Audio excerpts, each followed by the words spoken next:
Iran एक बेहद ही उथल पुथल के दौर से गुजर रहा है। एक तरफ उसके परमाणु कार्यक्रम की वजह से उस पर अमेरिका समेत पश्चिमी देशों के प्रतिबंध लगे हुए हैं। दूसरी तरफ इजराइल के साथ ईरान की पहली बार सीधी तकरार हुई है।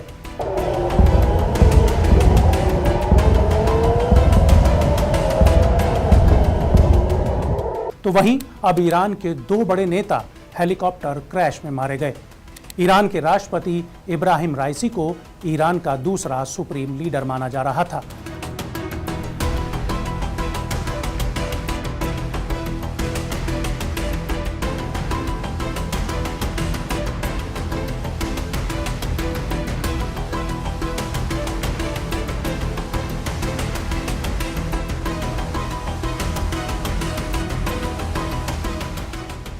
वो मौजूदा सुप्रीम लीडर अली खामनेई के बेहद करीबी थे। लेकिन अब सवाल यह है कि रईसी के इंतकाल के बाद खामनेई का वारिस कौन होगा।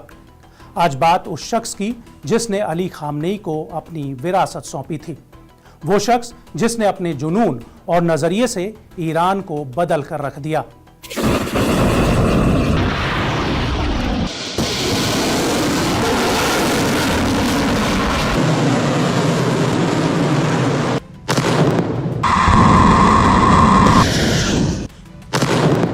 ईरान को एक इस्लामिक मुल्क में तब्दील कर दिया। आपको जानकर हैरानी होगी कि उस शख्स के दादा उत्तर प्रदेश की बाराबंकी की पैदाइश थे।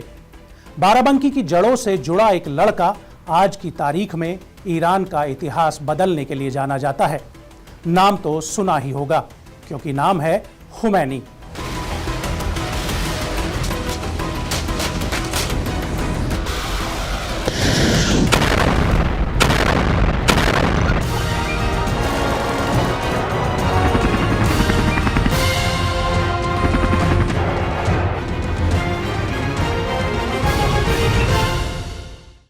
ईरान कभी एक लिबरल मुल्क था। दूसरे पश्चिमी देशों की तरह वो बोल्ड था। वहां हिजाब ना पहनने पर सजा नहीं मिलती थी। कभी वहां पश्चिमी सभ्यता का दौर था। लेकिन साल 1979 में ईरान में इस्लामिक क्रांति आई। इस क्रांति के जनक थे रुहेला खुमैनी। रुहेला खुमैनी को बचपन से ही शिया धर्म से बेहद लगाव था। धर्म के प्रति रुझान उन्हें अपने दादा सैयद अहमद मुसावी हिंदी से विरासत में मिला था। खुमैनी के दादा शिया मौलवी थे, जो कि उदार ईरान में धर्म का प्रचार प्रसार करते थे और धार्मिक शिक्षा देते थे। मुसावी हिंदी का भारत के यूपी के बाराबंकी से कनेक्शन था। मुसावी हिंदी का जन्म बाराबंकी में हुआ था। जिंदगी का काफी समय बिताने के बाद वो ईरान चले गए थे। बाद में उन्हीं की दी गई तालीम के बूते उनके पोते रुहेला खुमैनी ने ईरान में ऐसी क्रांति लाई जिसने ईरान का इतिहास ही बदल दिया। जरा सोचिए कि अगर खुमैनी के दादा बाराबंकी से ईरान नहीं गए होते तो क्या होता। दरअसल जो खुमैनी ईरान के पहले सुप्रीम लीडर बने, उनकी जड़ें बाराबंकी तक फैली हुई थी। खुमैनी के दादा शिया धर्म गुरु सैयद अहमद मुसावी हिंदी का जन्म बाराबंकी के पास किंतूर में हुआ था। उन्होंने पूरी जिंदगी अपने नाम के साथ हिंदी को जोड़े रखा, जो उन्हें भारत में बिताई जिंदगी और समय की याद दिलाता था। साल 1830 में वो ईरान चले गए थे।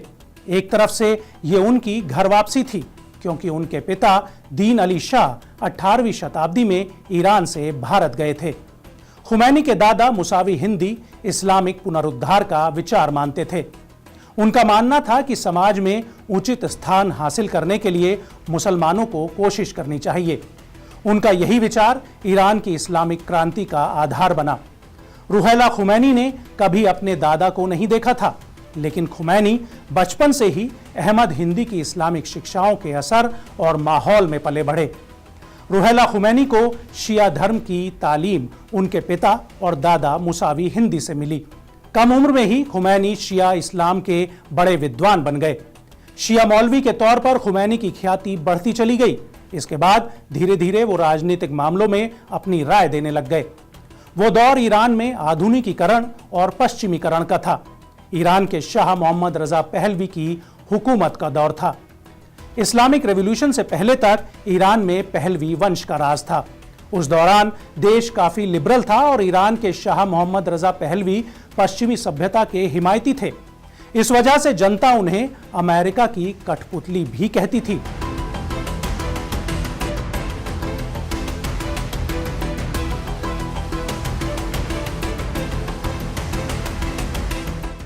लेकिन उस समय खुमैनी ने इस्लामिक क्रांति का आगाज कर दिया।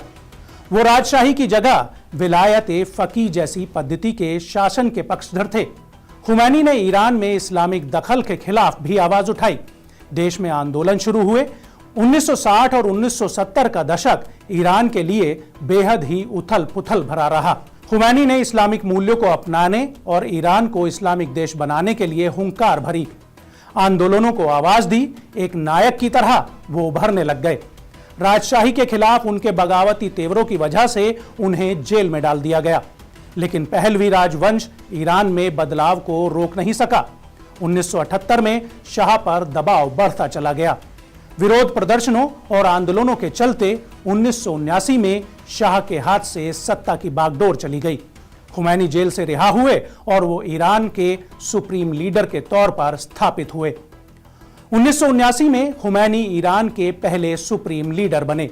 सुप्रीम लीडर यानी जिसके ऊपर कोई कानून नहीं। खुमैनी ने उदार ईरान को कट्टरपंथी मुल्क में तब्दील कर दिया, जिसके साथ एक नए युग की शुरुआत हुई। खुमैनी ने ईरान को इस्लामिक रिपब्लिक बनाते हुए इस्लामी कानून लागू किए। बाराबंकी की जड़ों से निकले परिवार के खुमैनी ने अपनी क्रांति से ईरान के समाज और उसकी सोच को बदल कर रख दिया।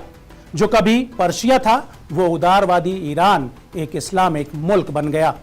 10 साल बाद रुहेला खुमैनी की साल 1989 में तेहरान में मृत्यु हो गई। खुमैनी की विरासत अयतुल्लाह अली खामनेई को सौंपी गई। ईरान में राष्ट्रपति को ही सुप्रीम लीडर का उत्तराधिकारी माना जाता है। राष्ट्रपति इब्राहिम राइसी की विमान दुर्घटना में मौत के बाद अब सबकी नजर इस बात पर है कि सुप्रीम लीडर खामनेई की जगह लेगा कौन।